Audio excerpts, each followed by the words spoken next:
Ladies and gentlemen, double-digit inflation rates, central banks hiking by 75 or even 100 basis points at a single meeting. This is definitely not what we expected a year ago. Given the energy price shock and higher policy rates, we now believe that a recession is unavoidable in the euro area this winter and in the US next year. While China will not fall into a recession, its structural problems in the real estate market and its zero-COVID strategy will make it a very unlikely source for stronger global growth in the coming quarters. Usually, once the economy is in a recession, central banks would lower rates again. But this is not what we expect this time around.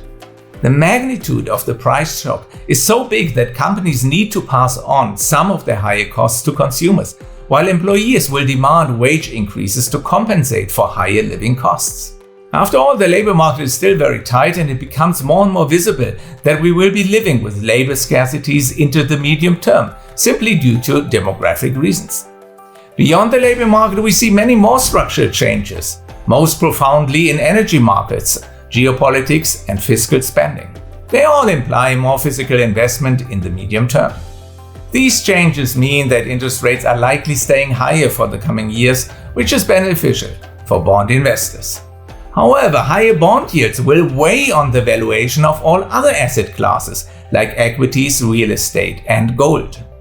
With all the ongoing structural changes, we decided to fundamentally review our long-term forecasts for the global economy and for our equity, FX, and fixed income forecasts. As a result, and taken as a whole, our new forecasts show that there are certainly enough grounds for optimism over the medium term.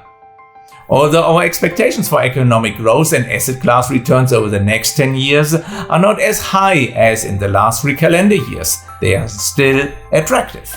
We expect average annual fixed income returns between 2% for Swiss government bonds and 6.8% for emerging market corporates. Annual equity returns should vary between 5.7% in Japan and 8% in the US and in emerging markets. Finally, in FX markets, we expect a stronger yen, euro, and Swiss franc in the long term, while we believe that US dollar will be significantly lower than it is trading right now. If you are interested in our new long-term forecasts in detail and the structural forces that drive them, please have a look at our new Global View publication for the fourth quarter and at our Cross-Asset Weekly for comments and all the interest rate hikes we have seen this week. Thank you for your interest and have a pleasant week.